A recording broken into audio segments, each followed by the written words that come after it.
Yeah,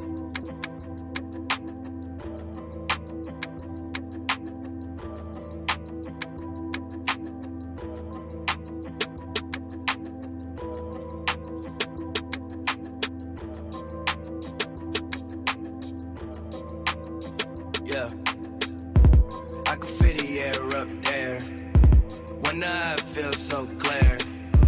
I've been in another gear. Yeah, I've been in another gear. I can feel the air up there when the eye feels so clear. I've been in another gear.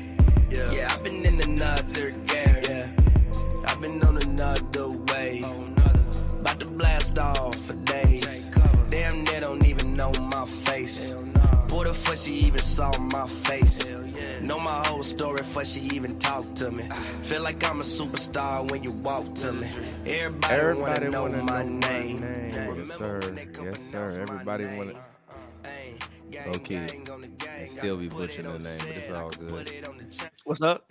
I said, no, because your bar there. Remember when they could pronounce my name? Like, they still be butchering your name, but it's all good, G. Yes, it's all love. It's fine. It's good, G. We back. We here. We back. We live. It's Hoops and Brews, man.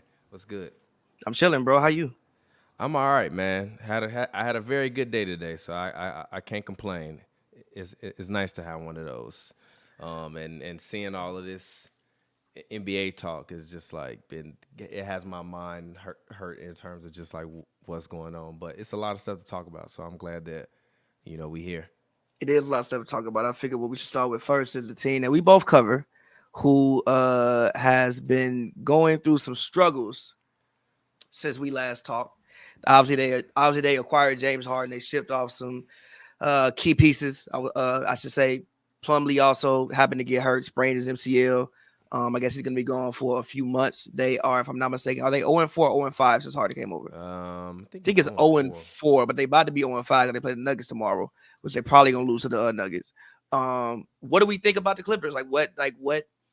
What's wrong? How can they fix it? What level of panic are you on? Like, are you at a 10 on the panic scale? Or are you at like a 4 or a 5 or a 1?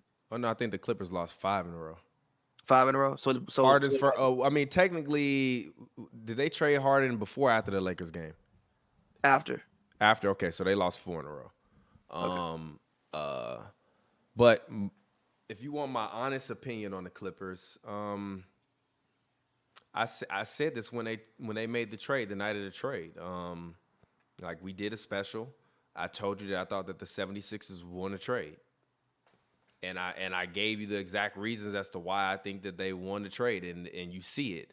What you see is that now, like you mentioned, that Harden could be good for them because they had too many redundancies in the same position.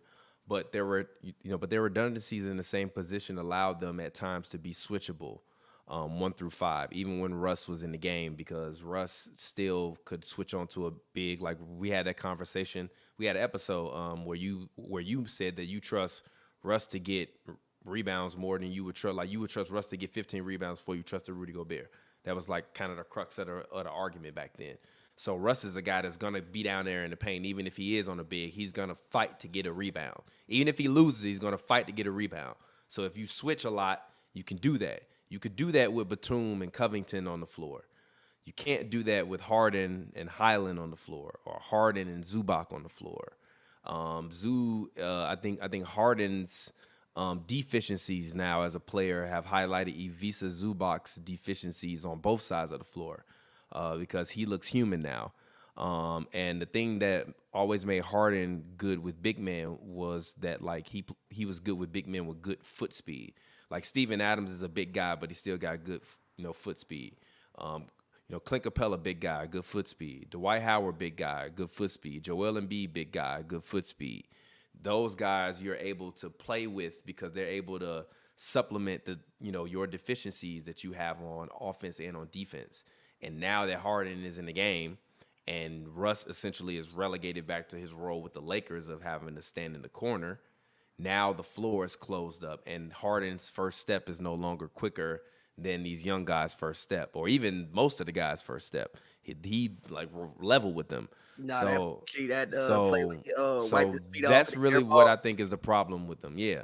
So that's really what I think is the problem with them. But I don't think that the trade will work out. And I love Ty Lue. He my guy.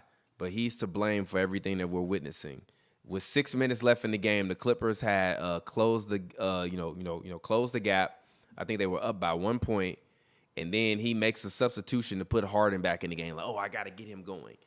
That is like, and Harden talking about, oh, I need to be me, and like, all this other stuff. Like, I like Harden as a human being, but my basketball criticisms about him only continue to rear their head as he gets older and loses his physical ability.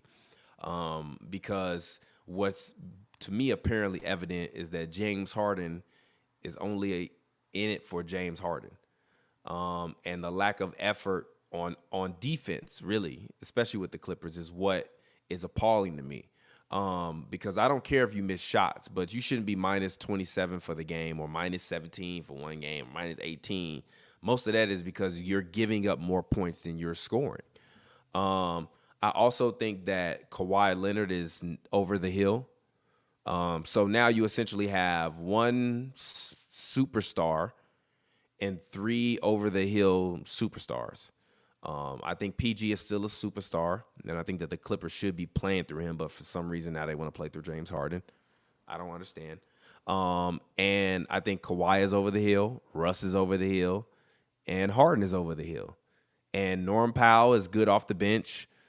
People arguing me on Twitter about Bones Highland saying that he was playing well this season. I disagree vehemently. I know what you all might be looking at in terms of numbers. We'll say what the numbers are going to say. I think he's plus 14 on the year. He had a DNP. Had DNP in the last game, and Ty Lue said that he's out of the rotation. But what you saw a lot when Bones Highland was in the game was loose handles with the ball, bad timing shots, and late shot clock isolations when Bones Highland is usually the third best player on the floor. So I think that they're in a massive heap of trouble. I think that Ty Lue's job is on the line. I think Kawhi Leonard getting traded is on the line. And I wouldn't be surprised if this goes really, really bad and we looking at the trade deadline and the Clippers start a fire sale. But not like a fire sale for everybody, but everybody but PG can go. And Harden can't be traded because of the trade rules, kind of in the season. So he can get traded again, but wouldn't nobody take him? Yeah, but that's my point. Like, so I think that I'm not joking. I realistically think Kawhi Leonard could be traded. I also realistically think that, you wouldn't trade really Russ for anything unless you're trying to get another bench guy. But I could see Russ being on the move to a team that might need a quality backup, because if you're going to take the ball out of Russell Westbrook's hand, which I saw the lineup with Kawhi, PG, and Russ in it had a net positive for the year. But that lineup hasn't been being run that often post Harden trade. So I don't really know what they're doing. So I relinquished my time. I think it can eventually look better than it has looked. I think that the issue with, I think number one, they're going to have to sit down and have some really honest conversations with themselves. I think you have to sit James Harden, all them in the room, and have some for real honest conversations. Like if James Harden coming in, you don't want to hear James Harden in his introductory press conference coming in talking about some I am the system. Brother, that is the wrong way to look at this. You ain't been the system for a good minute. Look, I'll put it this way. If he's the system, he's like Windows 95. Like, you ain't been the system, brother. You haven't been actually, that's gonna be the name of this episode. Harden is Windows 2000 right now. No. Harden is Windows 2000 right now. Like, gee, we own a whole, it's Chromebooks, MacBooks. We got iPads now. Your phone better than Windows iOS 2000. 15. I don't know what you're talking about, bro. We have ChatGPT. I don't know what. Yes, we got ChatGPT, G. I don't know what the hell. G, so, low key, Twitter got an AI now. It's called Grok. We got Grok now. Like, G. I don't know. This is not Windows 2000 no more, brother, man. If you talk about you like the system, that's a little bit alarming. Also, I think one of the issues, and also when you make a trade like this, this is why I wish that for both parties, I wish that this trade could have got done in the offseason, especially if the Sixers knew that he was going there. You weren't gonna get any other things, because this is the situation. They need a training camp. because they on the court. They don't know what they're doing with each other. They just gave Harden the ball because, like, in theory, you like let Harden play point guard. But for this team, I think for what Russell, let's have an honest conversation about Russell Westbrook and James Harden as point guard. And with them being a legit point guard, you can argue Russell Westbrook is just as good as James Harden as a point guard. No, what do you mean? I'm saying with playing the point guard position, if you look at them historically throughout their careers, you can argue Russell Westbrook is just as good as James Harden when it comes to playing the point guard position. Whoa. You about to give me using expletives. I'm trying. What in the HE double hockey sticks are you talking about? Russell Westbrook won an MVP being the point guard. So did James Harden, but Harden did too. Harden did too. Not averaging Harden 30 and 11 as the point guard. He literally averaged 30 and 11. I think he was not the point guard on that team. Yes, he was. Yes, he was not. He was a shooting guard. No. Shooting guard who held the ball all game long. He wasn't. Harden, and also that's one of the issues. James Harden ain't played shooting guard in like a decade. I don't even think he know how to play shooting guard no more. Which one of the issues I like, Russell Westbrook needs to be the point guard of the team. If you have Russ, give Russ the ball. James Harden, you're going to have to catch and shoot. Harden won MVP in 2015, right? Yeah. He averaged 27. No, 2015. It was I think it was the 17 season. The 16, 17. Or it might have been 17. Oh, 18. No. Actually, it was 17, 18. My bad. He averaged 30 points per game and 8.8 assists. No, him and Russell Westbrook are not built the same. Whatever. Russell Westbrook is either way, by far and away. No, I even said it in the last episode. By far and away is strong. By far and away. No. What are you talking about? Here's what I'm saying. By James Harden. Whoa. James Harden won MVP with Steven Adams. What you mean? He won it with Clint Capella. Clint Capella way better than Steven Adams. I don't know about that. I don't know about that. I don't know about that. Now, what I will say is this: I do think Russell Westbrook. Listen, what I will say is this: I don't think Russell. I said this many times before. I don't think Russell Westbrook has had the luxury of ever having a team that was actually built for him. Like even the team that he did win MVP on, that was a team that you thought. Hold on, wait. How can you laugh at 2 more assists? 2 more assists is the difference between 8 and 11. When you averaging, because I think what did Harden average 8.8 assists. Get out of here, G. 2 more assists a game is a lot. What are we talking about? Stop it. Harden average that year, it was 38 and 5. The year before when he averaged 29 and 11, then he'd been at 10 assists a couple times through his career. Regardless, I think you can make Russ averaged 31.6 and 10.4 assists that year when he won MVP. I'm saying, but brother, throwing the ball to Steven Adams, G. Come on, G. No disrespect to Steven Adams, but come on, G. But listen, go ahead. The year before, James Harden averaged 11.2. Basically, what I'm saying is this: Russell Westbrook as a point guard is comparable to James Harden as a point guard. He is better than James Harden as a point guard. I'm not going to say that. I'm not going to say that. I'm not going to say it's better. I'm not going to say it's better. I'm going to say it's comparable. The year he won MVP, he wasn't even listed at point guard. He was playing the shooting guard. Listen, look at it. Listen, he played point guard the year before. The next year he was listed as a shooting guard. The year after that he was listed as the point guard. Listen, if you look at the position estimates, I'm pretty sure he spent. Let me look. Position estimates. How much of his time Chris Paul was on the team when he won MVP, bro. Listen. The year he won MVP, okay, he spent 19. Okay, listen, he spent 19% of the time at point guard. Fine. Exactly. Hold on, but listen. Look up Russ numbers when he won MVP and how much time he spent that point guard. I get what you're saying, but at the same time, look at all the other years when he played point guard. The man's still giving you 10 assists and 20-some points. Point being is this. Both of them are all-time great point guards. But on this basketball team, for this to work, especially at this stage in his career, I think Russell Westbrook needs to at least starting the game needs to be the point guard of this basketball team. James Harden, you have to move to the 2. Also, Paul George, like, granted, I love what Paul George said when he said, you know what, I'm gonna put more emphasis on rebounding than like playing defense. Oh, that's great, but we still need you to be aggressive. You was fucking balling the first 7 games of the damn season. You couldn't be stopped. We still need you to be aggressive. Also, I think one of the main things that people aren't looking at is Miles Plumlee got hurt. Mason Plumlee. Mason Plumlee got hurt, which for this team, especially when you do lose Rocco, you do lose Morris, you do lose Batum, you do lose a bunch of your size. They are a very small basketball team right now. When Zubac goes to the bench, and Zubac is gonna go to the bench because, like you said, he has deficiencies, and there are things that he doesn't provide. PJ Tucker playing center in 2024 is not gonna get it done, brother. That's just not it. So I think he never got it done before. It was better. It was actually he won a ring with the Bucks, right? Yeah, but he wasn't playing center though. Small ball center though, he was. Yeah, but the small ball center was Giannis. Like you still had Giannis, so how small really are you? This team, when they take Zubac out the game, when you take Zubac out the game, they are a very small basketball team. They're probably going to get out rebounded every single game, which is another thing that again was horrible timing. They probably need to go and get a bid.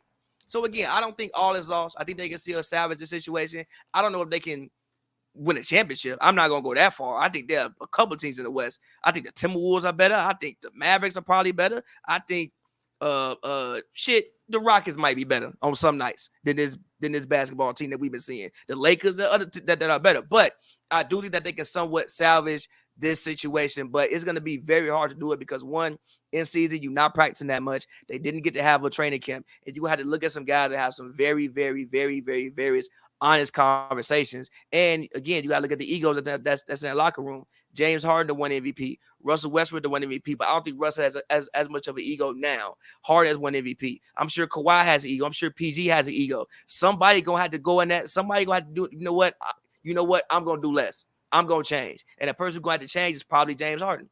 You're not gonna be able to just dribble around and lead the league in assists this year, my brother. You might have to take some corner threes. You might have to set shoot a little bit more. So, yeah, that's where I'm at with it. Let me see. Hold on. I'm trying to see if this works. Personally. Okay. So I actually have a trade that I think would be valuable for them. But I don't think you're gonna like it though. But I think that it would help with both of those points. I think that.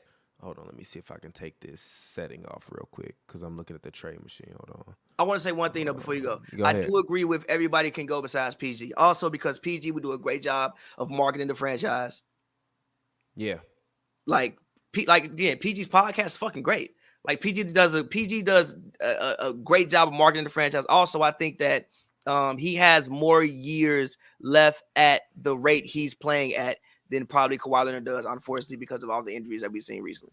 All right. So if I'm Lawrence Frank, I get my phone out and I start dialing a team that there are already rumors that a fire sale is coming, and that they're looking to pack up their team, and try a new team. And that team is the Chicago Bulls. And I call them up and I say, hey, you got two guys that I would love to have. Couple long contract. I mean, one has 2 more years left on his deal.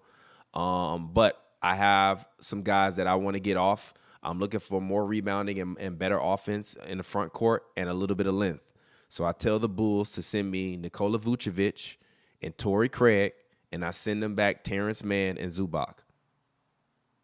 And then give me some picks. Yeah, it literally works. And give me some picks. I'm not mad at that. If I'm the Bulls, give me two second rounders. Who? No, I said if I'm the Bulls, give me 2 second rounders. I'm saying, but like, what picks the Clippers got?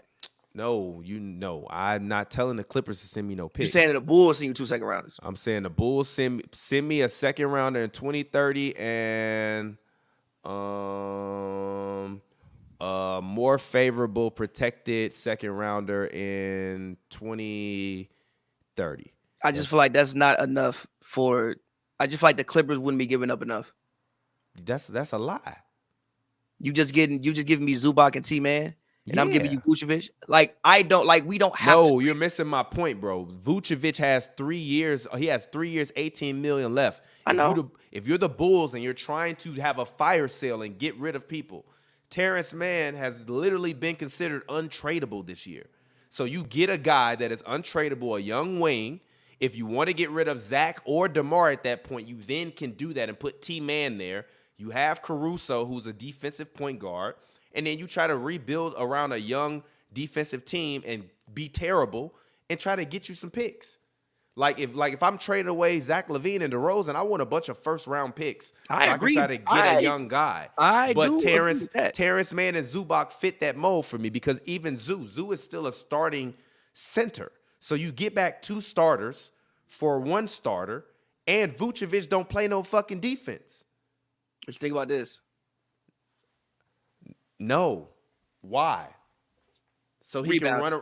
So he can do some nut ass shit, and then and then you got memes and shit all on. Rebounding, rebounding, no disrespect to Drummond, but rebounding, but with the roster that the Bulls have, not the Bulls, the Clippers have, they could use a big that can also stretch the floor, which is why I think it said they were looking at Daniel Tice because they could use a big that could at least. Brother, Daniel Tice is not going to win them a championship. I was just saying the lineup with Vucevic works because then you can play 5 out. You can also stick Vucci in the corner because Vucci got a decent corner 3. And Vucci going to get you low post, and mid-range buckets. Zubac can't get you mid-range buckets. He can only get you low post buckets, and he can't get you no threes. Now, if you want Vuce want to stand out there and shoot threes anyways. So now that makes your offensive lineup switchable, and defensively, Vuce still going to get killed, but he will make up for what he's getting killed on defense with offensive ability and because right now at that with point, the space and outscore people. No, I disagree with that because then you can still go small at the end of the game and you have a guy like Torrey Craig where you can put him in, stick him in the corner. Okay. The problem with Terrence Mann on this team is with Batum in the game, you could put T-Man in the game because you don't have to stick T-Man in the corner. You could put Batum in the corner. And he gonna just catch it and shoot it. Not even put it down. He just gonna catch it and shoot it. That's all he gonna do. But if T-Man is in that corner, he can't shoot. So you gotta have him at the top of the key or somewhere on the wing. So if you have Torrey Craig, you can stick Torrey Craig in the corner. Like you did Batum. He'll also help rebound. I think he had 15 rebounds. Rebounds. 12 rebounds there. And he's only making $2.5 million a year right now. I don't hate that. And at that point, you can keep Russ because now you don't have to put Russ in the corner anymore. And if I'm being honest, Harden, when you're out of breath, go to the corner. Go to the corner and be ready to catch it and shoot it without dribbling. But again, that's one of my main things with Harden on this team. You need to actually play shooting guard. Stop the dribbling shit. Like, stop. Go to catch and shoot. Like, G, it's not working no more. It's not working, bro. You not Steph Curry, G. Stop. Just go not to Steph Curry, G. Bro. There will still be many points where you can, attack from the wing, put it on the floor, catch and shoot. But my thing is, do he know how to do that anymore? Like, he ain't done this in 10 years. Look, him and Steph Curry got drafted in the same year. They came in literally the same exact year. There is a very clear difference in decline between Steph Curry and James Harden. And you want to know a fun fact? What? Steph Curry is a year older than James Harden. Makes sense. So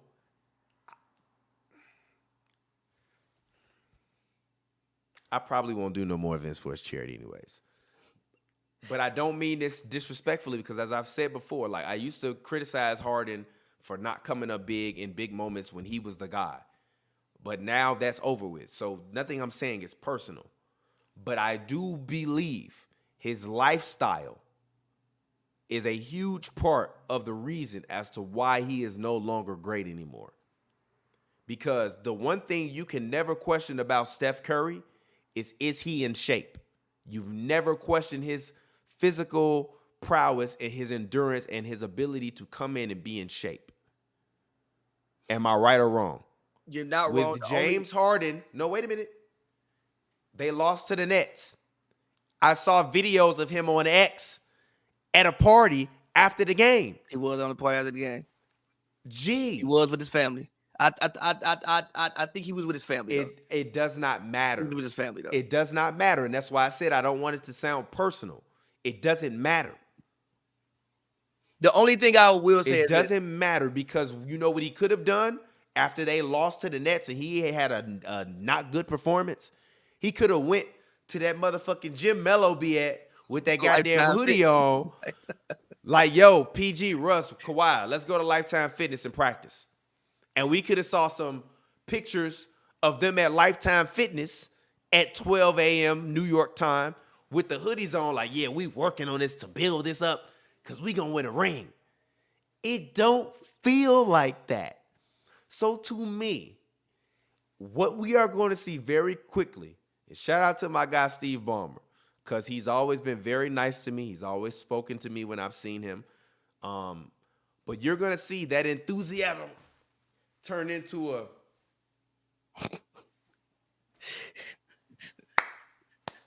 He's building he paid $1 billion cash for the Forum, bro. So he could get the land to build the Intuit Dome.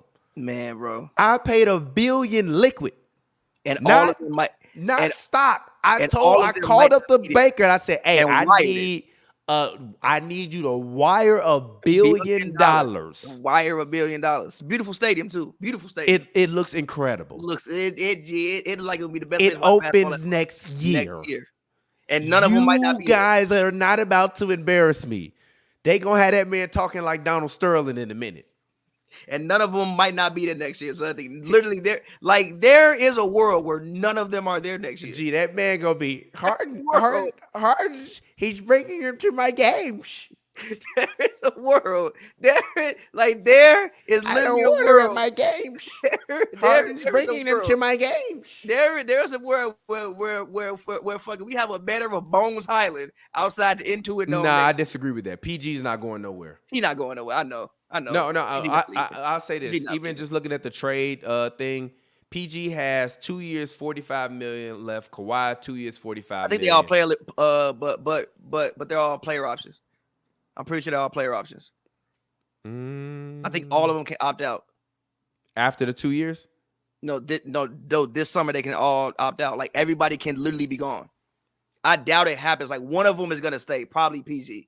Kawhi will see. No, they're all gonna stay because they're never gonna see $45 million a year again in their career. I think PG could. Where? I'm trying to think of a team that needs somebody. You got $131 million cap. You paying Paul George $45 million post 2023? I think somebody might do it. But also, you own that shit. But wait, real quick though. If he leaves, I don't think his max would be that high because I don't know one. I don't know if he would get All NBA this season. So his max might be like 35, 38.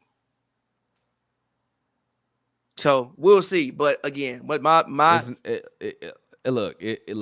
I'm telling you that Steve Ballmer's enthusiasm, and believe me when I say, Steve Ballmer, without a doubt, to me, other than probably Mark Cuban, and I think you see a testament to how great of an owner Mark Cuban is because like Kyrie was in the crib fighting himself like he had the goblin mask on and he kept it G. He ain't tweeted or said nothing that could get anybody in trouble this year.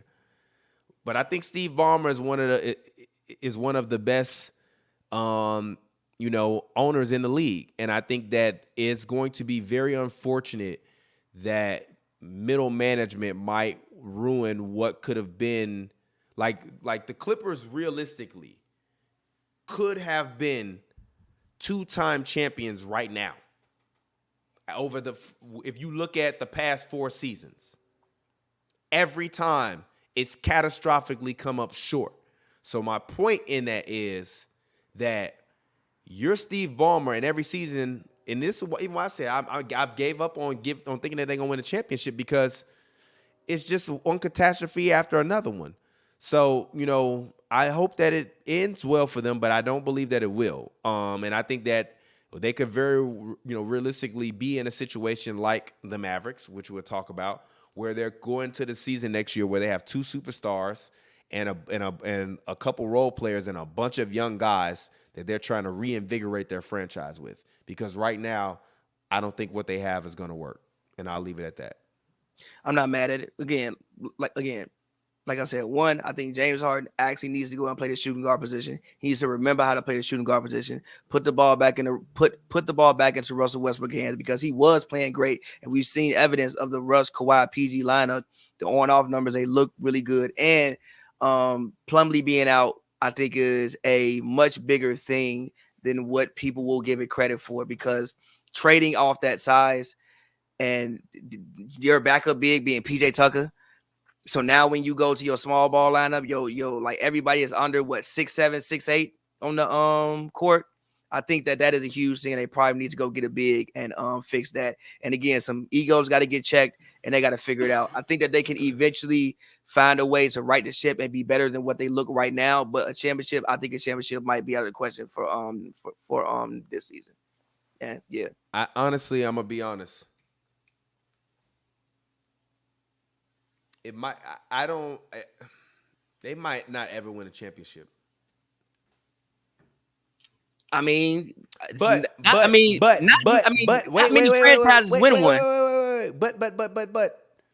we saw the Rams get a new stadium and a championship in the same year.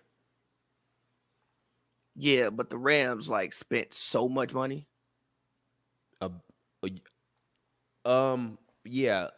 Yeah, they said I need $1 billion. I got to buy the form for $1 billion to get the lot across the street. Wire them $1 billion cash right now. I'm saying the Rams. No. Stop. Click. Yo, hello. You said $1 billion cash. What? $998 million. I'll just make it an even billion. It'll be there by Friday. Send over the contract. We're gonna sign it. That's not a lot of money. It's a lot of money. I'm just saying, but the NFL salary cap just seems like that shit don't exist. Gee, these NBA players are making $45 million plus a year. They are, but again, we got to remember the new cap thing is coming in next season. Stop.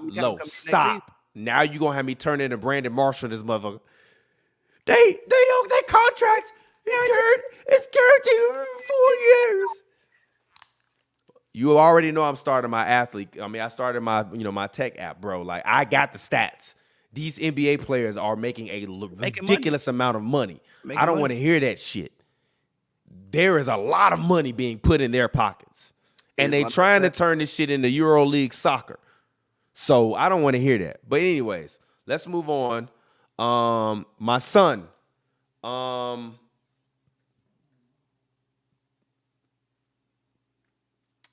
I issued a challenge to him last year. I challenged him to go out and become a better teammate and become a better player, and to not waste Kyrie Irving's talent. That's what I challenged Luka Doncic to do. And he's done it. The ball is moving, and the thing that I think that Luka Doncic has finally understood this year is that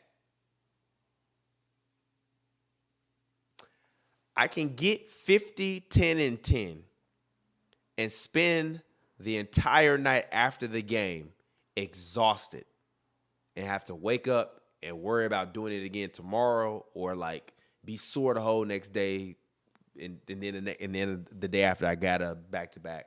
Or I could get 40, 8, and 8. And when I'm tired during the game, brother Chief Hala, take the ball. Go ahead. I'm going to stand over here and grab me a quick little break. If it break down and you need me to throw up some crazy stuff at the rim that might go in when the shot clock breaking down, throw it my way.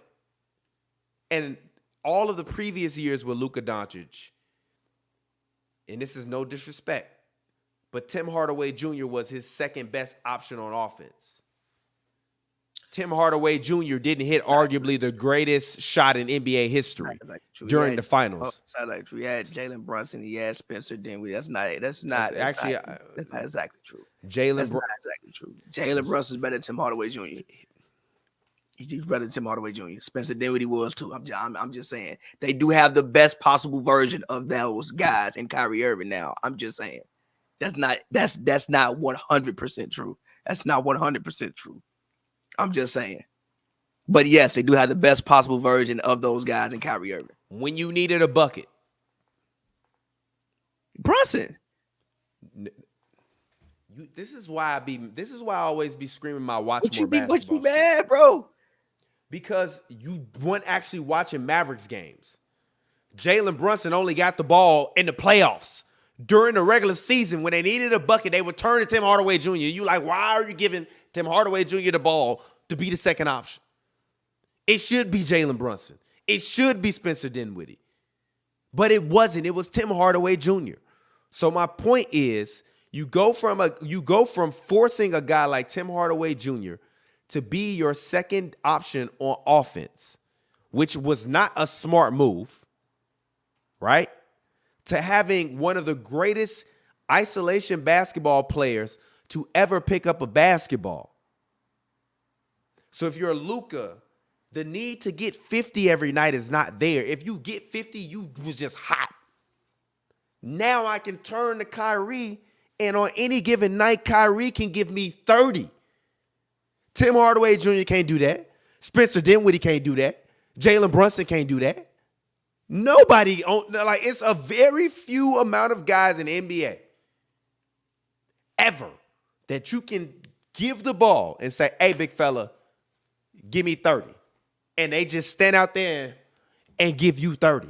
This man, Kyrie, hit 7 threes the other night. He been balling. And I haven't even mentioned Lively. Who has looked great. He's looked great. For a rookie, he's looked great. Derrick Jones Jr. has been good. Grant Williams has been solid. They still don't play no defense, but I think they have a potential to have a better defense just by the pieces that they have than what they've had in previous years. I think they're 23rd in defense right now. I think they can be better than that though. Just strictly off the personnel that they do have. I'm sure they're more comfortable with Jason Kidd's system. Josh Green has showed growth, like you said. You mentioned Lively, and again, can I interrupt really quickly? What's up? Jason Kidd did not have a system last year because there is no system on the fly when you have Kyrie Irving and you have a guy that had a James Harden-like usage rating playing together. Even James Harden, when you look at Houston, he never played with anyone that offensively had the talent that Kyrie Irving had. So he never had to defer to anyone when it came time to scoring the ball. With Kyrie Irving there, Luka Doncic on any given night could put up 15 assists if he wanted to just pass the ball because he has another guy that can give him 30. Harden never had that. Last year, what you saw was Luka was still playing like he had Jalen Brunson, Tim Hardaway Jr., and Spencer Dinwiddie on his team. This year, now, Luka has taken it within himself to be better, and therefore Kidd is able to actually draw up plays for Kyrie. You can't draw up plays for Kyrie when the offense is Luka dribble and score and pass. So what offense do you have other than giving Kyrie the ball without an offense and saying make something happen because you're Kyrie? This year, you actually see plays being run for the man. Last year, they running like simple actions. You can't do that with Kyrie. Kyrie not no guy that you just run simple actions for and be like, all right, now go ahead and LeBron would do that sometimes, but LeBron still would make sure Kyrie could get open shots in transition, open shots where he would throw passes across the court. Luka wasn't doing none of that last year. I'm listen. I'm gonna keep it G with you. I watched a lot of them Cavs games. They would throw Kyrie the ball sometimes, be like, figure it out. You said sometimes Luka my point is Luka would just give him the ball like, yo, it's your turn to go score, so go score. But this year they're actually calling plays for Kyrie. Kid couldn't do that last year. Luka wouldn't let him. But also, again, what you see is, again, like when you take these players, like these big personalities, big players, who command a lot and who change the system a lot, it's gonna take some time.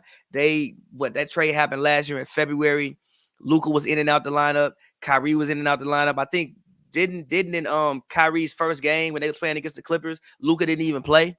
So like finally you actually get a training camp with these guys. These guys can get in and get some reps in on the court together. Kyrie seems to be healthy. Luka seems to be healthy this season, and these are some of the results that you're getting. And I think Luka just took it up on himself to get better. I mean, granted, I don't know if he's gonna shoot 41% from three all season, but he's shooting 41% from three. He's shooting 52% from the field. Like, he looks like he's playing better. So I think they can keep this up. I don't know if they're gonna win the West, but I do think that they can keep up winning with the pace that they are winning, as long as they have no injuries. As long as Luka can stay pretty much healthy throughout the whole year. You know, like I said, at the end of, I think last year at the Cavs training, if I'm not mistaken, or he had some type of injury like down the stretch. As long as he can stay pretty much healthy, as long as Kyrie can stay on the court. And again, for Kyrie also as well, like you said, I'm granted it's only November, but I have not heard that man name in the news at all. I'd be damn near forgetting he in the league sometimes. And that is a good thing. The only thing I hear about Kyrie sometimes is the fact he scored points. Look. I know I know Kyrie with all of the shit that's going on in the news, bro. His group chat is on fire. Group chat probably on fire. The group chat, like, please don't tweet this, G. But please don't tweet this, G. But even that, he looks like, I mean, granted, it's fucking November. We got a long season. We got 70 more games. You're a liar. You're a liar. Hoops Den. You're a liar. Again, we got 70 more games at this point. But the man seems happy. Like, even when I watch him in press conferences, for real. Like, in press conferences, I watch him. He seems happy. He seems calm. Like, even when he was talking about the Clippers situation, like, it's gonna take, he was like, it's gonna take some time. Like, he just looks like a much more settled, happier person. He got his money now. He gonna be in Dallas if he chooses for the next 3-4 years. He got his money. You still playing with, a great player. And for him, I'm sure, like, it's kind of resembles playing with LeBron. Granted, Luka Doncic is not LeBron, but it kind of resembles playing with LeBron for him, right? Whereas, like, Luka's gonna be the guy who will go out there and get, 38 and 8, whatever, and you can just kind of come in and, like, be the sidekick and be the number 2 option and score when needed. He gonna have some nights where he gonna light him up for 50. But if he scores 18 points, that's okay as well. They can still figure out a way to win basketball games. Like, this season, he's averaging 23 points. I don't think in Brooklyn he could average 23 points and they be 8-2.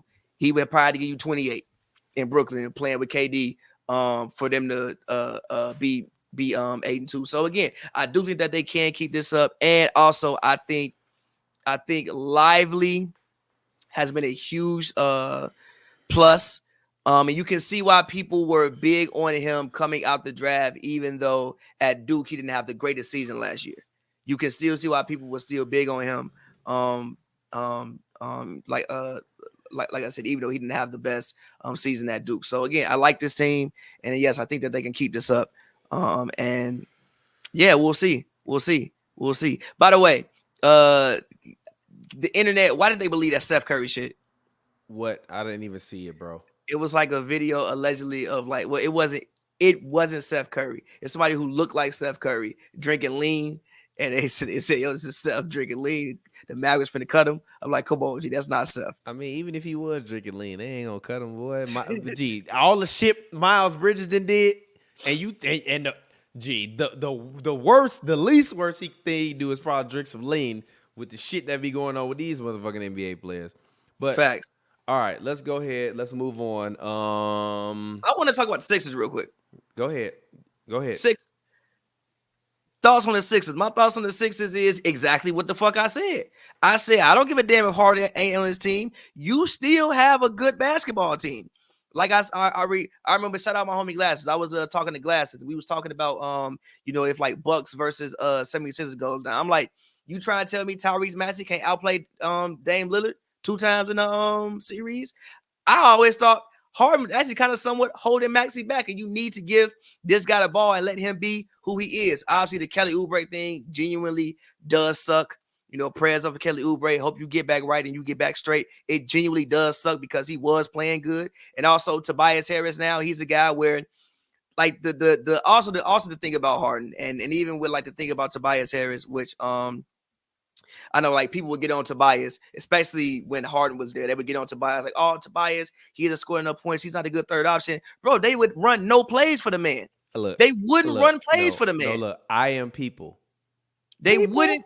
Like, I no, am people. I am the people. yes, you were. But they literally wouldn't run plays for the man. What you see now is he's getting the ball. He's giving you 20 points a night. Shooting, I think, 50% from the field, 36% from three. It also is a contract year. He probably wants some more money. But you know also, what he's saying? He's saying, I'm talking about this shit means something to me, man. that's what he said when Harden got traded. He's getting the ball. Maxey is performing. And again, my main thing with the Philadelphia 76ers is Joel Embiid. Brother, like, listen, at some point in time, now granted, at first it was Brett Brown. Okay. Then it was Ben Simmons. Okay. Then it was your injuries. Okay. Then it was James Harden. Brother, at some point in time, you're gonna have to show up. At some point in time, what are we talking about? Joel Embiid. Do you not see his numbers?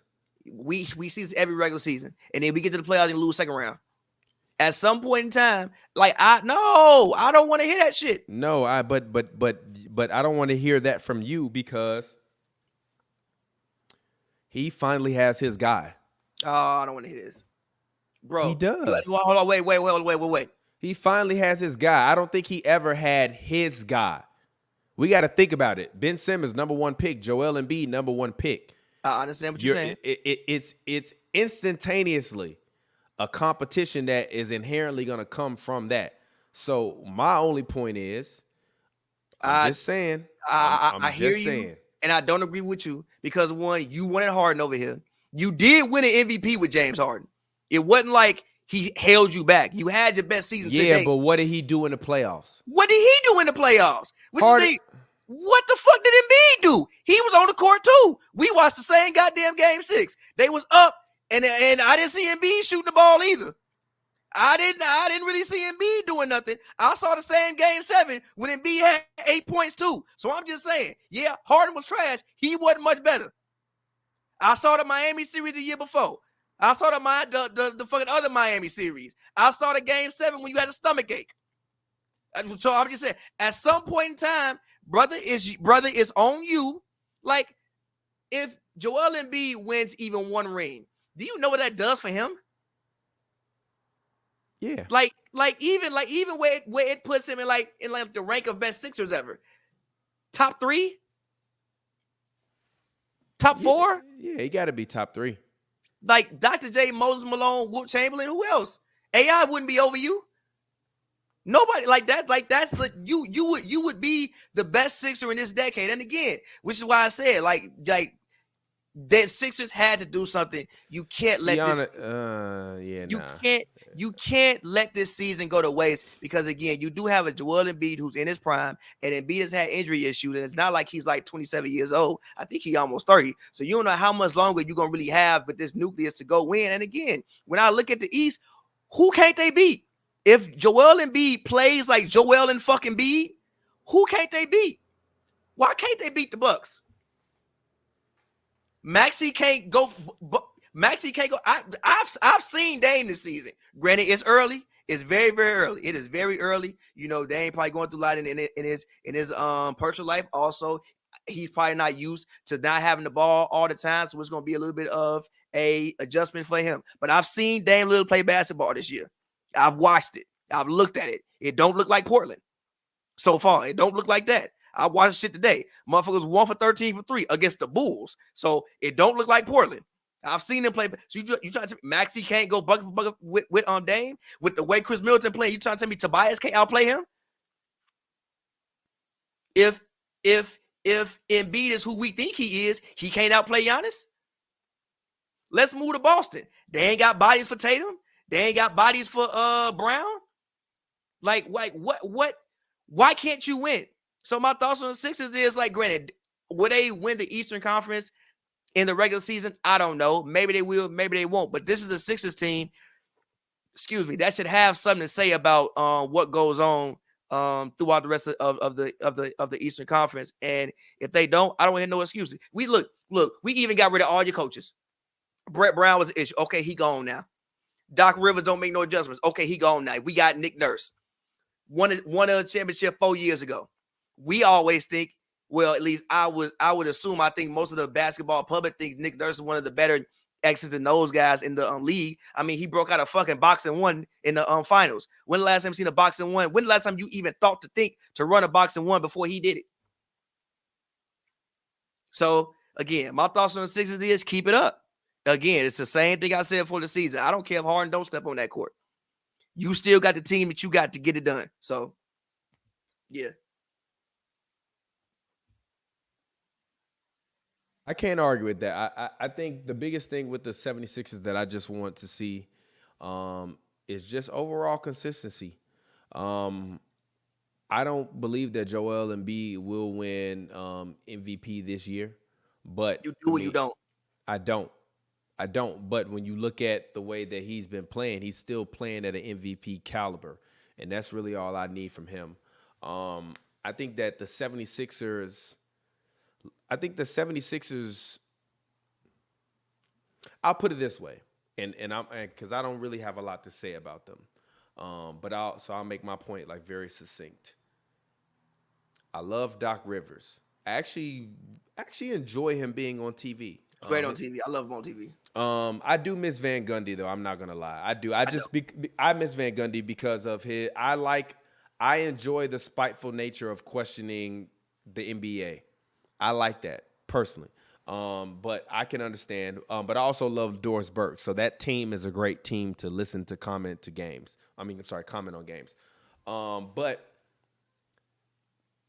And we've heard this from players when we were doing the point guard series that were coached by Doc Rivers, and when we were doing Who Got Game with Baron Davis and Slick Studios. They talked about Doc, and they're like, Doc is a player's coach, but Doc not gonna make no adjustments. Doc gonna come in the huddle and be like, what y'all want to do? So Nick Nurse is never gonna be at any point in time at a strategic disadvantage with any of his teams. Now willpower, relationship-wise, things started to fall apart in Toronto, but the strategic X's and O's and in-game adjustments were always there on Nick Nurse's behalf.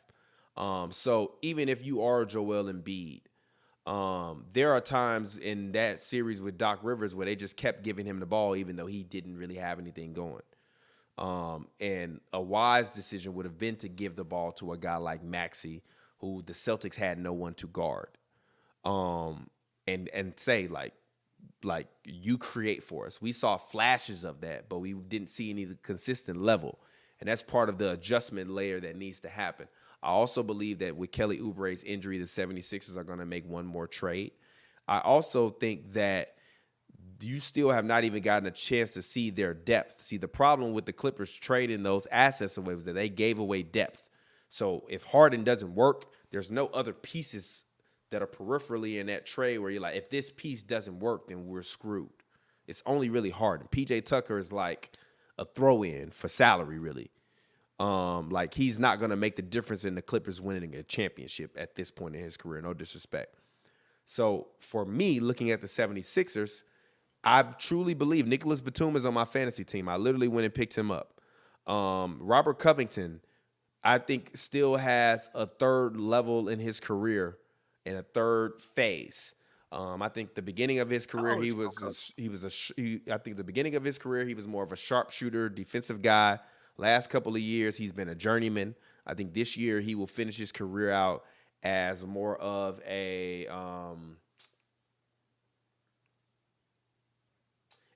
Danny Green style type of player. And I think that will be a massive contribution for the 76ers, because the one thing that we can say about them last year versus the Celtics was they didn't have any perimeter shooting. With Batum and Covington, you now have that perimeter shooting. With Oubre, you have perimeter shooting. You actually have it now. You have perimeter playmakers, but you didn't have perimeter shooting. Now you can literally stick Batum in a corner, Covington in a corner, and they can catch and shoot threes at will. And they're going to shoot 35 to 40% a clip. They didn't have anyone that could consistently do that last year.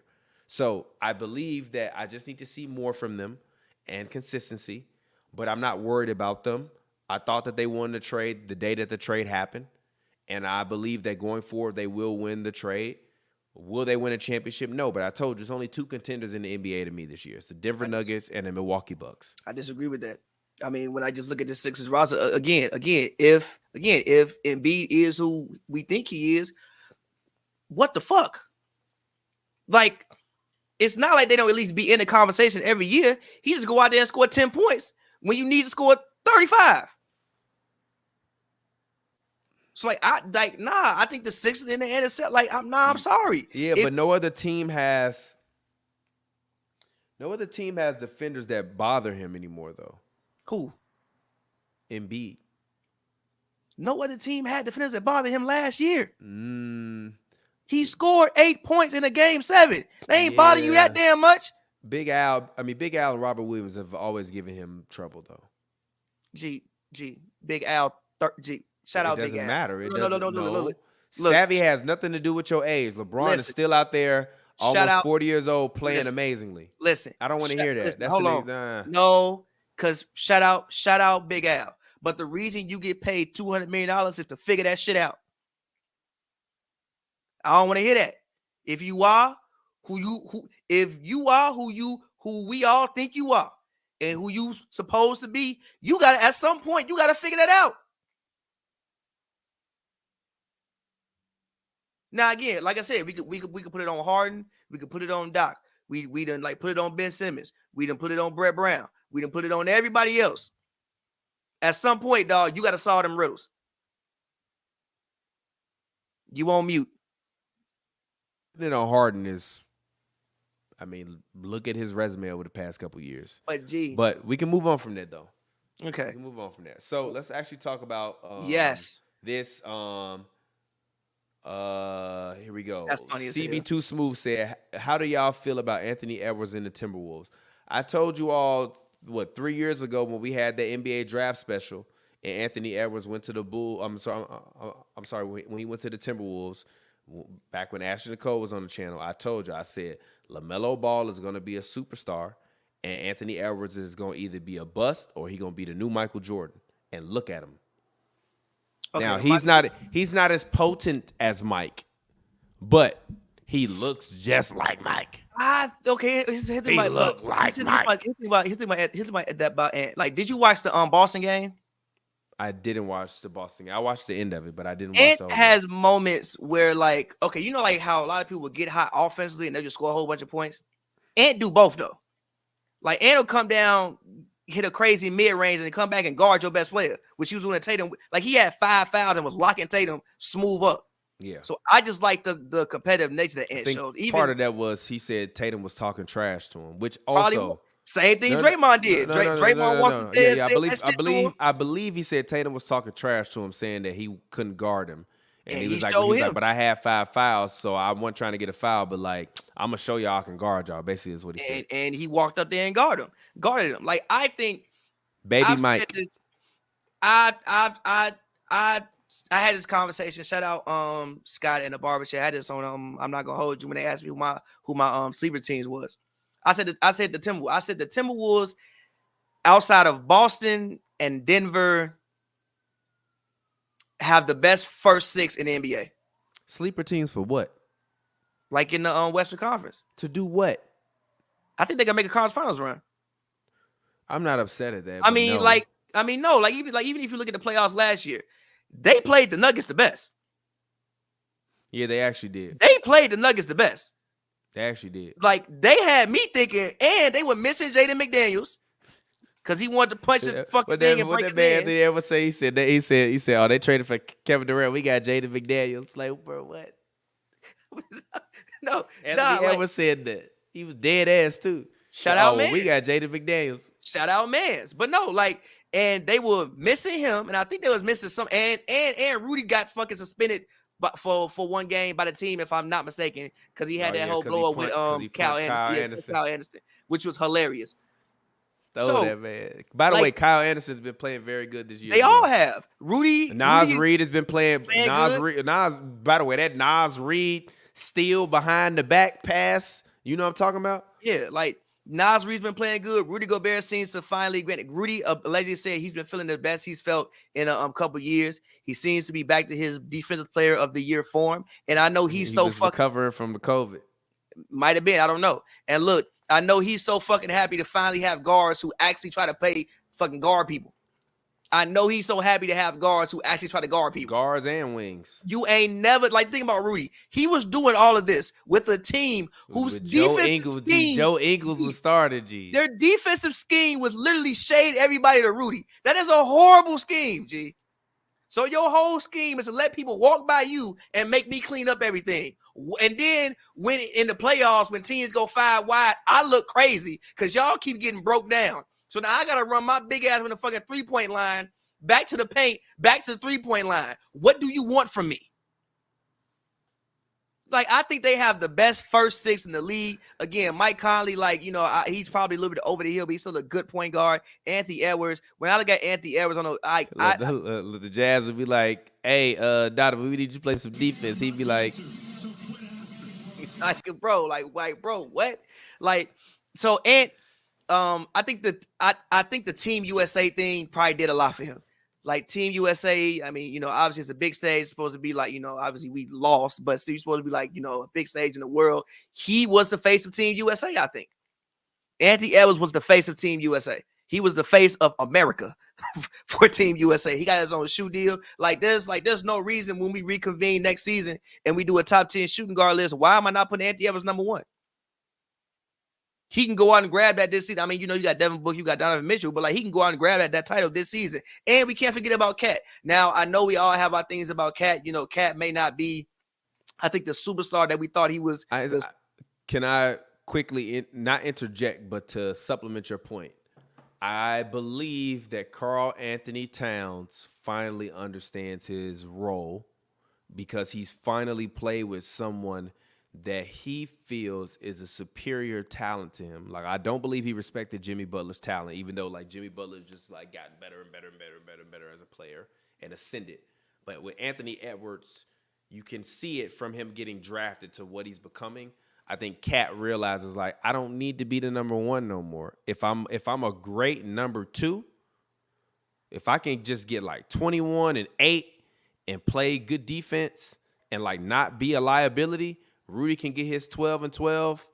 Our team can be good. I don't have to be the man. And I feel like before, Cat was always questioning if he was going to be the man or not. And I think that's the biggest difference in his game and why this team has been winning is because before he commanded the ball. Now he realizes that he is not the commander of the basketball.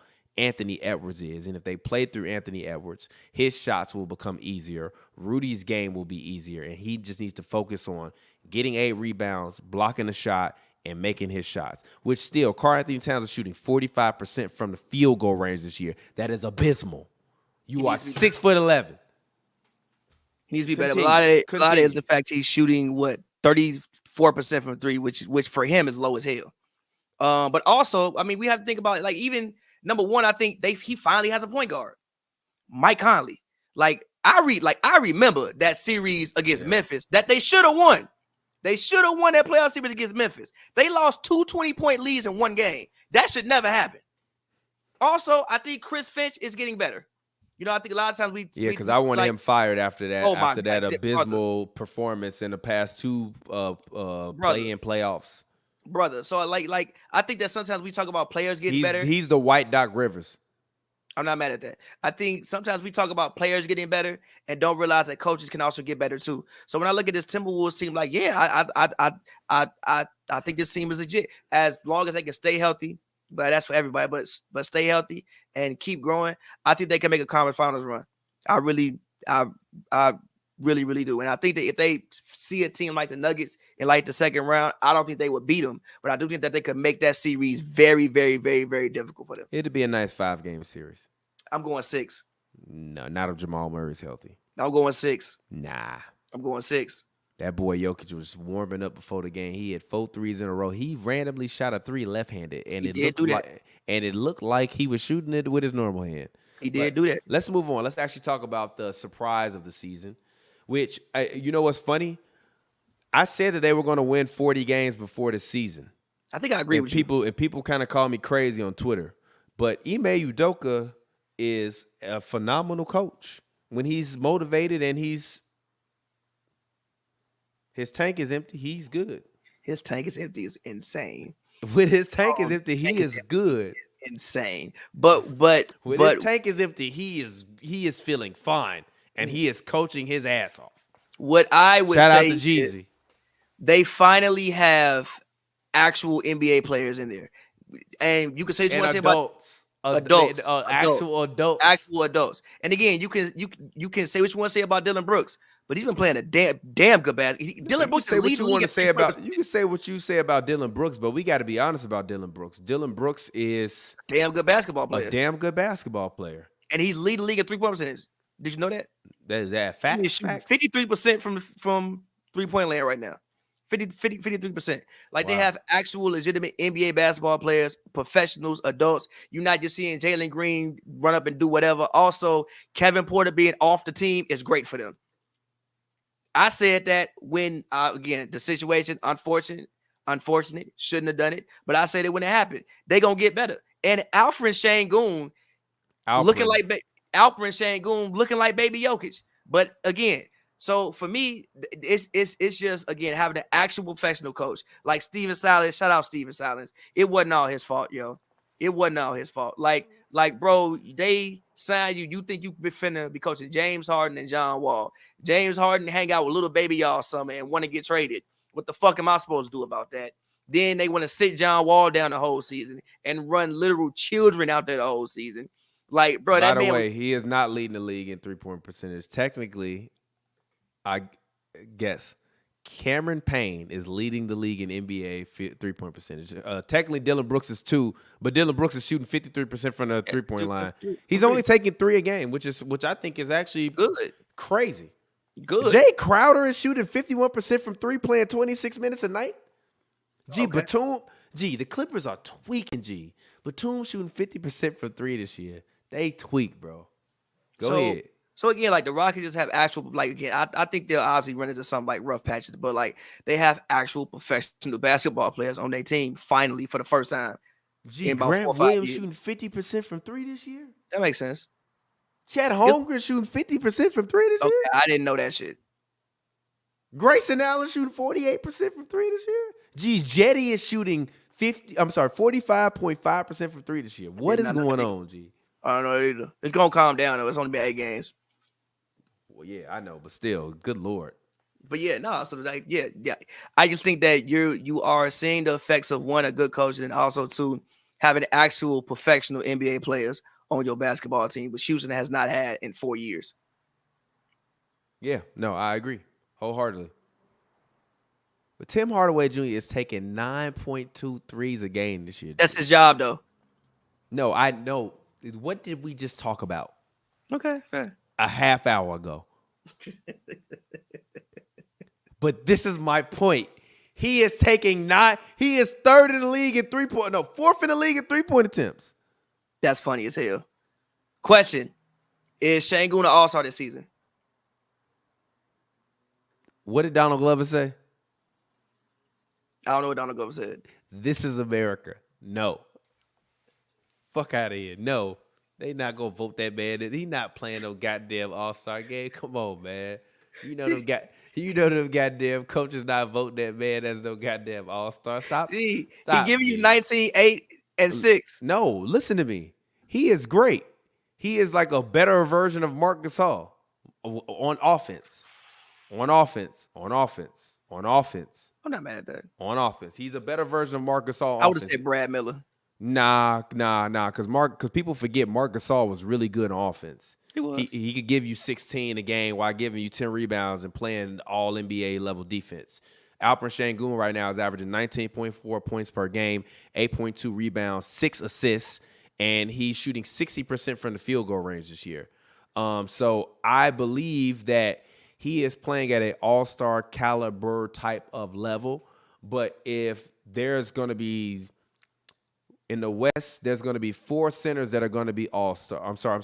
There's going to be possibly 3 centers that are going to be all-stars. It's going to be Jokic. Sabonis is averaging 17, 12.9 rebounds and 7 assists a game, a steal and a block a game. Rudy Gobert might fuck around to be an all-star. He might. And AD, because Aiden is not going to be an all-star. Yeah, So those three are most likely going to be the big men that will be voted by the coaches to be the all-star. Like Şengün would have to go up to 20 a game and 10 rebounds a game to be an all-star. fair. That's my only point, because this is America and they're going to vote in all of these guys that got larger names to the American audience. Şengün is still relatively unknown. He's a young guy. He makes great passes. He's savvy, but he's a young guy and his reputation does not precede him yet. DeMontis does, Jokic's does, and Anthony Davis does. So will they be able to keep this up? Yes, I said they were going to win 40 games. So now I actually think they might win 46 and make the actual like eighth seed. I don't see a reason for them falling off. I think Josh Green is fitting in perfectly within his role, which is to when Van Vliet is not scoring. Jalen Green. I'm sorry, not Josh Green. Jalen Green, my bad. When Van Vliet is not scoring and playmaking, do your thing. I think with Kevin Porter Jr. there, they played the same role. So it naturally AAU ball. Yeah, but they played the same role though. And both of their role was to make plays and get buckets. Van Vliet is gonna make plays and get buckets because he just gets buckets because he makes plays. Kevin Porter Jr. is not looking to make plays. He's looking to get buckets and make plays. Jalen Green is looking to get buckets and make plays. Now you got a point guard that wants to make plays and get buckets with a guy that wants to get buckets and make plays. It fits together like this now. And then Dylan Brooks just wants to shoot when he's open and talk shit. So now you don't have to deal with these other younger guys that are there that don't know their role. Şengün is very clearly defined in his role. Jabari Smith Jr. is very clearly defined within his role. Jeff Green, OG vet, coming off the bench. Amen Thompson, who's actually on my goddamn fantasy team. Thompson twins have been great. Ain't even been. Osiris Thompson is averaging 10.5 rebounds a game. He's 6'7". Incredible. Thompson twins have been literally incredible. Which, by the way, shout out to Josh Hart. Josh Hart, right? The point guard that we interviewed on Point Guard. Jason Hart, I'm sorry. Jason Hart, coach of the G League Ignite. We interviewed him on Point Guard when we did the show with Baron Davis, and he was actually the coach of those guys. Shout out to him. Also, shout out to Pooh Jeter, who's now working as an executive in the G League as well. These guys in the G League and the G League Ignite are actually building talent. No, the Thompson twins came from the Overtime Elite. It wasn't the G League. Oh, they did come from Overtime Elite. I'm thinking about Scoot. My bad. I'm thinking about Scoot. But still, shout out to Overtime Elite. Overtime. And Overtime has another. There was another 7-foot Frenchman named Alexander Scar, who was an Overtime Elite last season, and he went over to play in the Australian League this year. He's probably coming to the league this year, like a 7'2" French guy. He's 7'1", 217 pounds. He's from Toulouse, France. What the fuck they got going on in France right now? Mm-hmm. Because the Wizards rookie, I can't pronounce his name, Kabali, he's nice as well. I like him too. That might be the best Wizards draft pick since Bradley Beal. I'm not even gonna hold you. Speaking of the Wizards, you done with the Rockets? Yeah, I'm done with the Rockets. We can move on. Jordan fucking Poole. The case of Jordan Poole. Jordan Poole. First and foremost, did you hear that quote when Jordan Poole said, "Yeah, I got my ring. I have nothing to prove"? Yeah. Now he's not necessarily wrong. He will always be remembered in NBA history. He will always be remembered. The punch. I refrain from comment as to why he would be remembered. The punch may slightly overshadow. He didn't go viral for winning the championship. The punch may slightly overshadow his contributions, but anybody who watched that Warriors championship run that season, you cannot discount Jordan Poole's contributions to that championship. He even balled out you cannot discount his contributions to that championship. I agree. So he's not necessarily wrong, but Jordan Poole, I hate to say it like this, shows why Draymond punched him at least once a game. At least once a game. So there was a video that came up from the game yesterday when they were against the Nets. And I don't know if they actually got the audio completely correct, but it looked like he said, "This is my team. I don't need to see the play." And I don't know what they went back on the court and did because he wasn't in the huddle paying attention to whatever they was calling up. But they didn't win the game. And today they lost almost a 30-point lead to the Raptors at the end of the game, and it looked chaotic as well. So what do we think about the case of Jordan Poole? Thomas, I know you had thoughts on this. What do we think about this? I have a new company application called Athlean, so I don't have any real world thoughts about this. My only thoughts about this are he needs to be a better teammate, and he needs to act as though he's talking to men, because men don't like being talked to like children.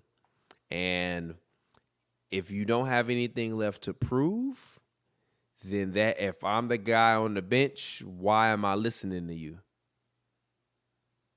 And I'll leave it there. Also, I think if you look at him and Kuzma, right, they have a really weird situation because like both those guys are champions. That they literally are champions. They did win championships. They know what it takes in theory to win a championship. So it's like, even though they're still young, kind of you guys kind of supposed to be the vets. Like you guys kind of supposed to take over this team. Like, yo, like, all right, this is what we're gonna do. We're gonna help come in here and build a for real foundation. Yeah, but Jordan Poole is shooting 41% from the field, 41.7% from the field goal range, and 30% from the 3-point line. Oh, it's bad. You have something to prove. Kyle Kuzma has actually been hooping this year. Keep it balling.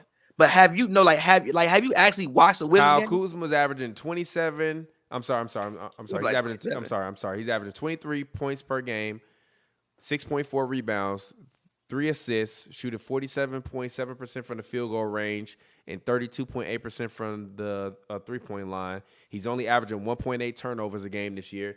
He's having the best year of his career right now. So my thing is, if you have nothing to prove, then like, is it over for you?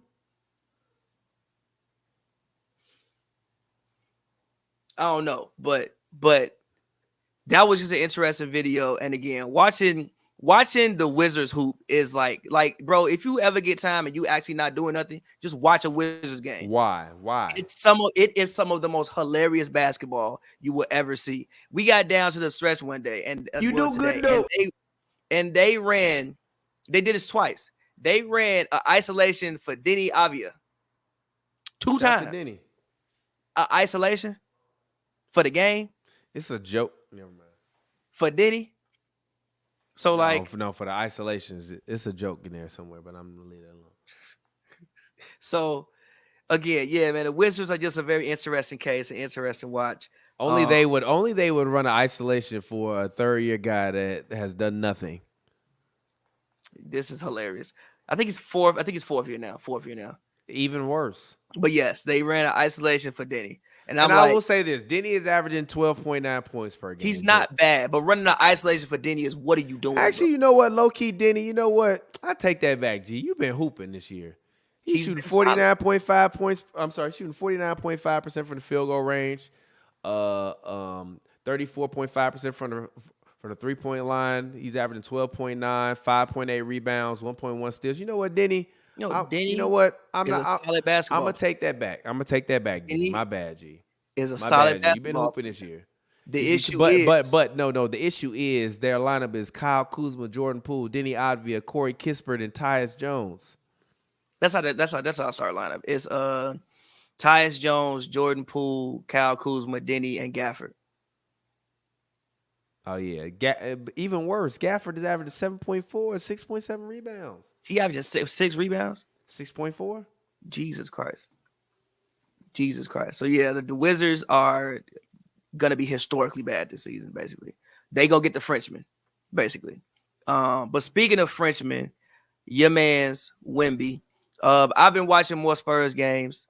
Incredible.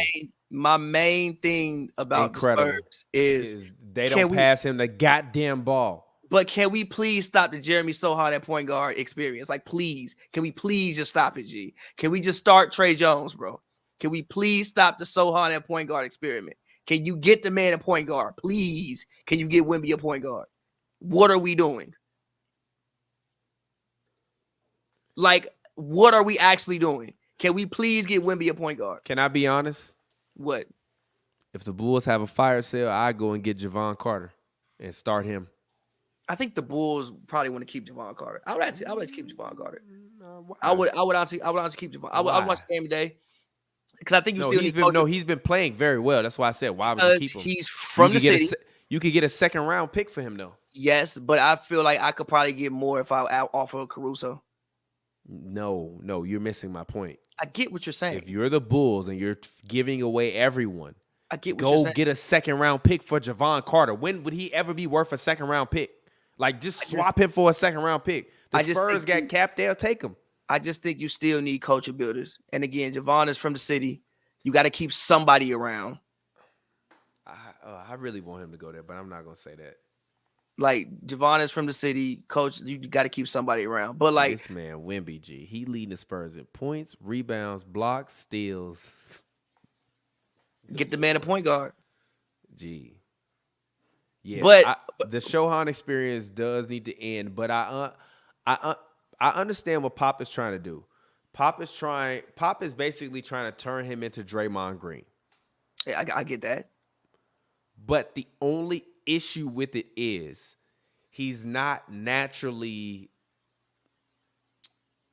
fluid with the basketball. The only issue is Draymond Green don't run point guard all game either. Like, it ain't like we just giving him the ball and him set up the whole offense either. That's another fucking issue. Like, you do have a whole Steph Curry out there who was averaging 8 assists before Draymond even got there. Or started playing big minutes. The Spurs have lost 5 in a row is crazy to me because they were playing very good basketball. But to me, their biggest problem is that they don't. As number one, it took them until like the 6th game of the season to realize, like, oh shit, WEMBY, like he's incredible. Like, I might need to pass in the ball. Like, after game 1 of the season, G, Pop should have went in the locker room and took a chair and fucking threw it through the biggest TV. The fuck y'all doing? If you don't throw that big motherfucker the ball and look up when the fast break starts, do you want to eat forever? Do you want a new contract? Do you want a new contract? Do you want a new contract? Do you want to be in the league for a long time? Pick up another chair. Throw it. Crafts table. Is this my plate? My post-game plate? Yeah. Pick up the whole crafts table. Flip it over. If y'all don't throw the fucking ball, y'all get the fuck out of here by December and walk out. Because they done lost like 6 of these 7 games from him just being up the floor and nobody looking at him. Now, they've gotten better at it over the last 4 games. But the biggest problem that I have with the Spurs is Devin Vassell and Keldon Johnson. No.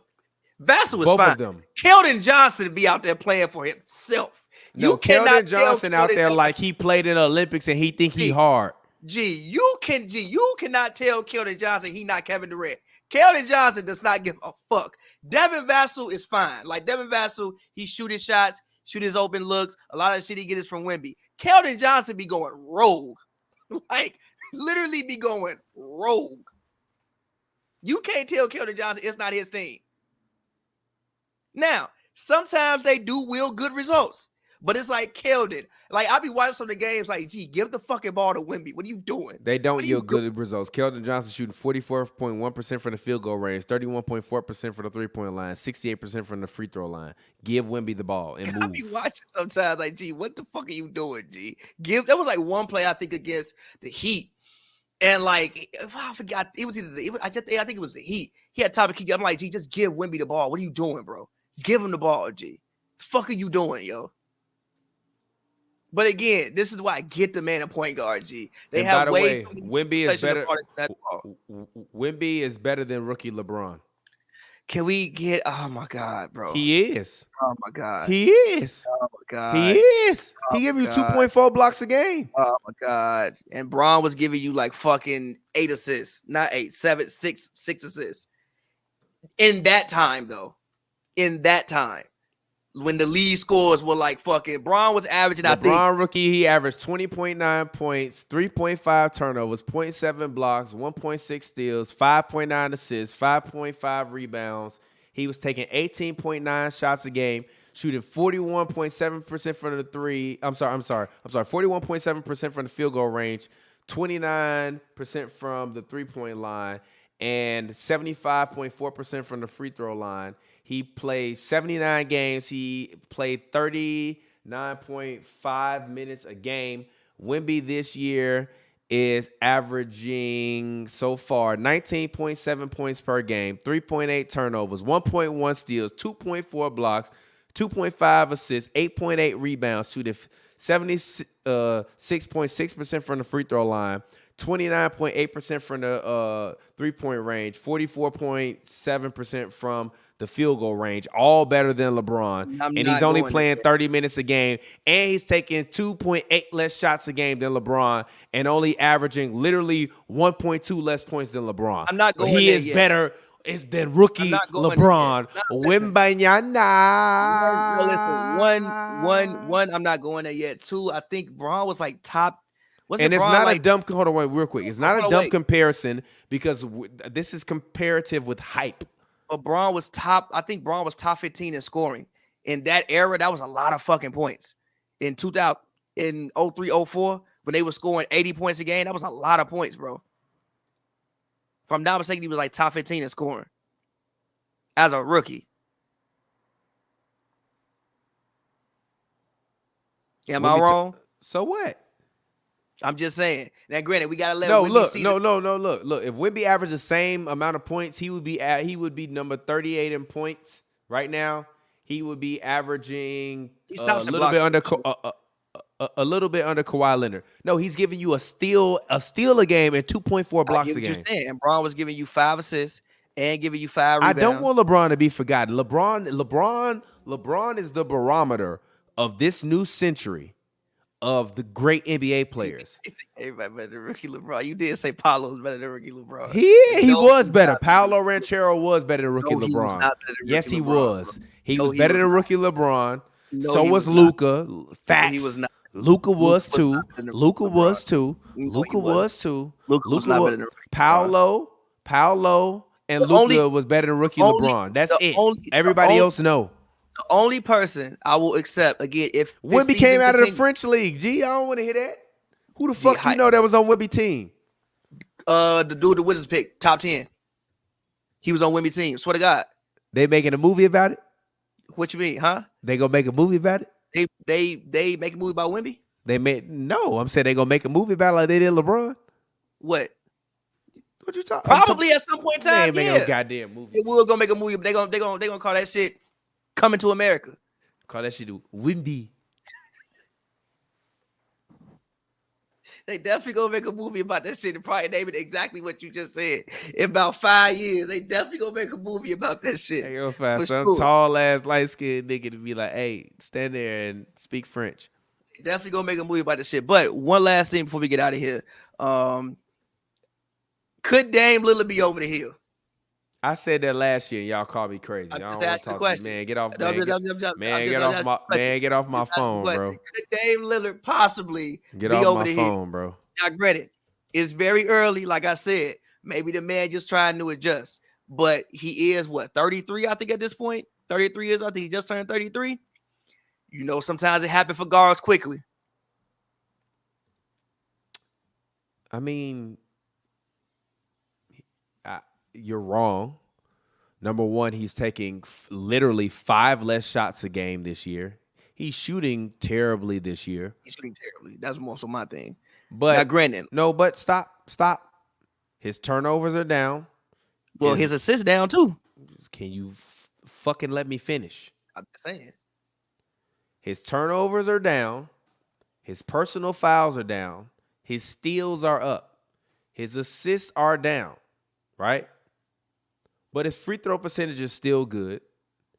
He's shooting 29.3% from the 3-point line and 40% from the field goal range. I feel like last year he did not come out guns blazing. But after that 10-game marker, let's actually look it up, actually. I'm finna look it up. Dame. Come on, man. He was balling last year to start the season because that's when I thought the Blazers was going to be good. Then that's when they went completely off the ledge. And I was wrong. So last year to start the season for Portland, Dame Lillard, he had 20, 41, 41, 31, 22. Then he got hurt for 4 games. Then he had 19, 26, 29, 22, 25, 13. Then he was hurt again. Then he had 21. And then after literally the beginning of December, he only scored less than 20 for the rest of the season 4 times. So I don't want to hear that. It's young in the season. He's on a new team. He has to learn how to play with the Greek Freak. And I don't believe he's over the hill, because if he was over the hill, he would have been over the hill last year.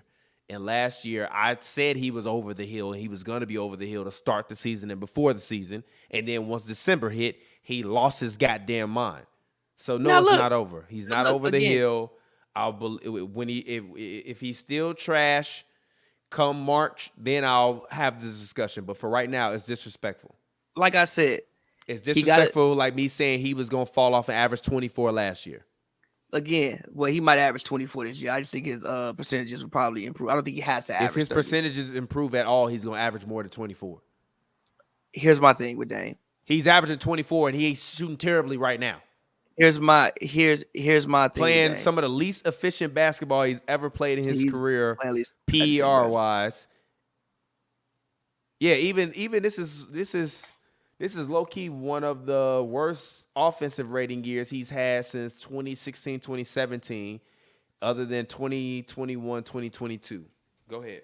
Yeah, I think when he has to learn obviously how to play with young, I think it's definitely an adjustment. Like going from having the ball all the time to doing a little bit more set shooting than what you used to doing. Like you used to doing a lot of stuff off the bounce. I saw him run off like 2 pin downs today, like and then like try to throw a lob. I'm like, you don't usually do that.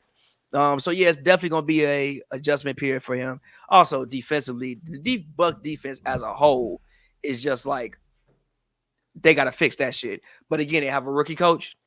Not like they went out and got like a veteran coach. They have a rookie coach. So that's also a thing. But again, when guards hit that mid-30s, now granted, we in 2024, but when guards hit that mid-30s mark, sometimes it looks a little different. So we'll see. I'm not ready to say he over the hill just yet, but when guards hit that mid-30s mark, sometimes it does look different for him. So, but I still think Dame has a lot of quality basketball left to play. I'm not upset at that.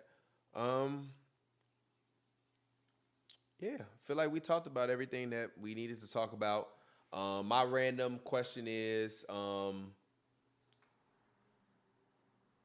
we did not talk about everybody's favorite team to talk about, which, Dan, you love to say we don't talk about the Clippers. You got a whole episode of Clippers talk, full first 30 minutes. What are your final thoughts on as we round out the show? We can literally let the song play and wrap it out. But what are your thoughts on the LA Lakers and what they've been doing so far? I mean, the Lakers are good. It's hard to judge the Lakers because actually I'll be going to the game tomorrow, but it's hard to judge the Lakers because everybody ain't back yet. I do like what I'm seeing from Cam Reddish. Cam Reddish is finally putting some validity to the Anthony Edwards video. Finally. But Gabe Vincent isn't back. Vanderbilt isn't back. So they got to get their guys back together, and I'll probably have more of a opinion about them then. But I mean, they look cool. No complaints. I think that it's time to trade Anthony Davis. His trade value will never be higher. It's over. You're literally 500. I know Vanderbilt is coming back, but looking at their current team construction, I don't think that they can beat any of the contenders in the West or in the East. I think if you're depending on LeBron James to be the best player on your team to win a championship at age, what is he, 39? At 38, I think you're tripping. I mean, what trade they gonna get that's gonna make them a contending team? You have a 38-year-old LeBron James that gotta play 35 minutes for him to win. I'm talking about looking toward the future, my brother. What the fuck is the future? Getting LeBron out of there and telling him to go back to Cleveland, play with Bronny. We'll see how it goes.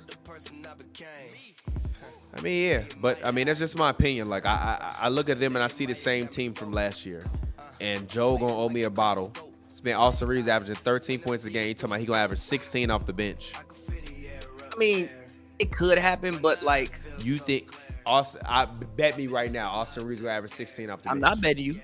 I did. I did. did. No. Joe said he was gonna be an all-star. He took it deeper than that. No, but he also said he was gonna average 16 a game. He's averaging 13.2 and he just got benched. I told you, if he was on the Orlando Magic, he'd have got $40 million. He'd have got 30. $30 million. He would have got 30 for 4. Literally, if he was on the Orlando Magic. But because he plays in LA. Backing up Markelle Fultz. And he got the complexion for the protection. Protection. Motherfucker got $60 million.